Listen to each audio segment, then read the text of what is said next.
Hello guys, तर आज आपण बनवणार आहोत पास्ता चीज मॅक्रोनी. मी हा पास्ता आणलेला आहे आणि हा टेस्ट मेकर. आणि आता आपण गरम पाणी केलेलं आहे मी आणि त्यामध्ये उकळी आल्यावर मी हा पास्ता टाकते.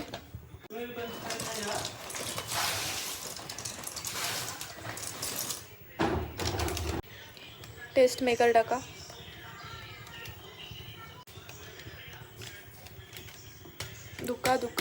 दुका म्हणजे वाफी मुलं दिसत नाही.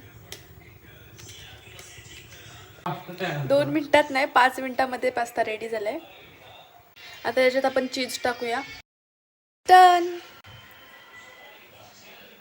थोडी टेस्ट केली, खरं सांगायचं म्हणजे बकवास झालाय. बकवास म्हणजे अति बकवास झालाय, चांगला नाही झाला, मला आवडला पण नाही. Okay, thank you, bye bye.